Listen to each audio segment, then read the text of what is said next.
നമസ്കാരം. വെഞ്ഞാറമൂട്ടിൽ കടബാധ്യതയുടെ പേരിൽ 23 വയസ്സുള്ള ഒരു ചെറുപ്പക്കാരൻ എന്തിനാണ് ഇളയ സഹോദരനെയും മുത്തശ്ശിയെയും പിതൃ സഹോദരനെയും ഭാര്യയെയും പെൺസുഹൃത്തിനെയും കൂട്ടക്കുരുതി നടത്തിയത്? അതും ചുറ്റി കൊണ്ട് തലക്കടിച്ച് മുഖം വികൃതമാക്കിയുള്ള ക്രൂര കൊലപാതകങ്ങൾ. സാമ്പത്തിക ബാധ്യതയുടെ പേരിൽ നിലതെറ്റിയാണ് അഫാൻ ഈ കടുംകൈ ചെയ്തതെന്നാണ് പോലീസിന്റെ നിഗമനം. തന്റെ ക്രൂരപ്രവൃത്തി അഫാൻ ആസൂത്രിതമായി നടപ്പാക്കിയതാണെന്നാണ് ഇപ്പോൾ വ്യക്തമാകുന്നത്. 5 പേരെ കൂട്ടക്കൊല ചെയ്തിട്ടും തെല്ലുപോലും പശ്ചാത്താപം ഈ പ്രതിക്കുള്ളതിൻ്റെ യാതൊരു ലക്ഷണവും കാണാനില്ല. മെഡിക്കൽ കോളേജിൽ സ്കാനിങ്ങിനായി പുറത്തിറങ്ങിയപ്പോൾ വീൽ ചെയറിൽ കൂസിലില്ലാതെ ക്യാമറയിൽ നോക്കി പുഞ്ചിരിച്ചാണ് അഫാൻ പോയത്. മുഖത്ത് മാസ്ക് ഉണ്ടായിരുന്നു. 2 ദിവസം കൂടി അഫാൻ മെഡിക്കൽ കോളേജ് ആശുപത്രിയിൽ തുടരും. ഡിസ്ചാർജ് അനുവദിച്ചാൽ ജയിലിലെത്തിക്കും. അതിനിടെ കൂട്ടക്കൊലയെക്കുറിച്ച് വ്യക്തമാക്കുന്ന കൂടുതൽ ദൃശ്യങ്ങൾ പുറത്തു വന്നു. ഫർസാന അഫാന്റെ വീട്ടിലേക്ക് പോകുന്ന ദൃശ്യവും പിറകെ അഫാൻ എത്തുന്നതും ഫോണിൽ സംസാരിക്കുന്നതും ഉൾപ്പെടെയുള്ള CCTV ദൃശ്യങ്ങളാണ് പുറത്തു വന്നത്.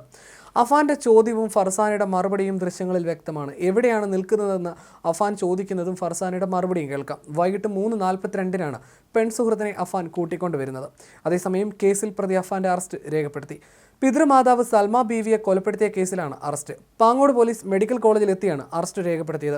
മറ്റ് കേസുകളിലെ അറസ്റ്റ് പ്രതിയെ കസ്റ്റഡിയിൽ വാങ്ങിയ ശേഷം മാത്രമേ രേഖപ്പെടുത്തൂവെന്നും അഫാനെ കൂടുതൽ ചോദ്യം ചെയ്യേണ്ടതുണ്ടെന്നും DYSP പറഞ്ഞു. കടം നൽകിയവർ അഫാന്റെ വീട്ടിലെത്തി പ്രശ്നമുണ്ടാക്കിയിരുന്നോ എന്ന് അന്വേഷിക്കാനും പ്രതിയുടെ മൊഴി രേഖപ്പെടുത്താനും അന്വേഷണ സംഘം നീക്കം ആരംഭിച്ചിട്ടുണ്ട്. മെഡിക്കൽ കോളേജിലെ ഡോക്ടർമാരുടെ അഭിപ്രായം കൂടി തേടിയ ശേഷമായിരിക്കും അഫാന്റെ മൊഴി രേഖപ്പെടുത്തുക. അഫാന്റെ ഫോണിൻ ശാസ്ത്രീയ പരിശോധനാ ഫലവും പോലീസ് കാത്തിരിക്കുകയാണ്. അഫാന്റെ മാതാവ് ഷെമിയുടെ ആരോഗ്യനിലയിൽ പുരോഗതിയുണ്ടെന്നാണ് ആശുപത്രി അധികൃതർ പറയുന്നത്. കൂട്ടക്കൊലയ്ക്ക് കാരണം സാമ്പത്തിക പ്രശ്നങ്ങളാണ് എന്ന നിഗമനത്തിലാണ് ഇപ്പോൾ പോലീസ്. അഫാന്റെ മാതാവിന് 65 ലക്ഷത്തിലേറെ രൂപയുടെ ബാധ്യതയുണ്ടെന്ന് പോലീസ് ഇന്നലെ കണ്ടെത്തിയിരുന്നു. കടക്കണിയിലും അഫാന്റെ കുടുംബം ആഡംബര ജീവിതം നയിച്ചുവെന്നും പോലീസ് കണ്ടെത്തി. കുടുംബത്തിൽ നടക്കുന്ന ചടങ്ങുകളിലൊന്നും അഫാൻ എത്താറില്ലായിരുന്നു. എന്തെങ്കിലും ആവശ്യത്തിന് വിളിച്ചാൽ മാത്രം വരും. ആരുമായും അധികം ഇടപഴകാറില്ലായിരുന്നുവെന്നും ബന്ധുക്കൾ പറയുന്നു. വീട്ടിൽ ഒതുങ്ങിക്കൂടുന്ന പ്രകൃതക്കാരനായ അഫാൻ സുഹൃത്തുക്കളും കുറവായിരുന്നു. ഈ സ്വഭാവത്തെയും പലരും സംശയിക്കുന്നു. പലപ്പോഴും രാത്രി സമയങ്ങളിൽ അഫാൻ വീട്ടിലുണ്ടാവാറില്ലെന്നും എങ്ങോട്ട് പോകുന്നുവെന്നതിനെക്കുറിച്ച് ആർക്കും അറിവൊന്നുമില്ലെന്നും ബന്ധുക്കൾ പറയുന്നു. ആരോടും വലിയ ബന്ധം സ്ഥാപിക്കാതെ സ്വന്തം കാര്യങ്ങളിൽ മുഴുകുന്ന സ്വഭാവക്കാരനായിരുന്നു അഫാൻ. സംഭവ ദിവസം ഫർസാനയെ വീട്ടിലേക്ക് കയറ്റിയത് പിൻവാതിലിലൂടെയാണ്. അനുജനെ വലിയ സ്നേഹമായിരുന്നു. സാമ്പത്തിക കാര്യങ്ങളിലും എന്തൊക്കെയോ ദുരൂഹതകളുണ്ടെന്നും ബന്ധുക്കൾ വ്യക്തമാക്കുകയും ചെയ്തു. രാത്രി വളരെ വൈകി ഹെൽമറ്റ് ഇല്ലാതെ ബൈക്ക് ഓടിച്ചതിന് പലതവണ മോട്ടോർ വാഹന വകുപ്പിന്റെ ക്യാമറയിൽ കുടുങ്ങിയതായി അന്വേഷണത്തിൽ തെളിഞ്ഞിട്ടുണ്ട്. സ്വന്തമായി ഉണ്ടായിരുന്ന ഒരു ബുള്ളറ്റ് നേരത്തെ പണയം വെച്ചിരുന്നു. പിന്നീട് ആ ബുള്ളറ്റ് ആരും കണ്ടിട്ടില്ല. വീട്ടിലുണ്ടായിരുന്ന കാർ ആദ്യം 2.5 ലക്ഷം രൂപയ്ക്ക് പണയം വിൽക്കുകയും പിന്നീട് 4 ലക്ഷം രൂപയ്ക്ക് വിറ്റ് അതിൽ നിന്ന് 1 ലക്ഷം രൂപ സൗദിയിലുള്ള പിതാവിന് അയച്ചു കൊടുക്കുകയും ചെയ്തിരുന്നു.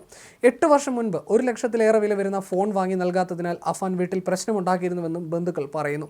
കടം വാങ്ങി ജീവിക്കുന്ന പ്രകൃതക്കാരനായിരുന്നു അഫാൻ. സാമ്പത്തിക പ്രതിസന്ധിയാണ് കൂട്ടക്കൊലയ്ക്ക് കാരണമെന്ന് തന്നെയാണ് പോലീസ് ഇപ്പോൾ ഉറപ്പിക്കുന്നത്.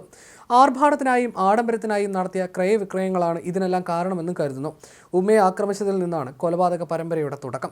മറ്റുള്ളവരെ കൊലപ്പെടുത്താൻ ചുറ്റിക വാങ്ങാനും പണം കടം വാങ്ങി. വെഞ്ഞാറമൂട്ടിലെ ധനകാര്യ സ്ഥാപനത്തിൽ നിന്ന് 1400 രൂപ കടം വാങ്ങിയാണ് കൊല്ലാനുള്ള ചുറ്റിക വാങ്ങുന്നത്. വല്യമ്മയെ കൊലപ്പെടുത്തി കൈക്കലാക്കിയ മാല പണയം വെച്ച് 74,000 രൂപ വാങ്ങി.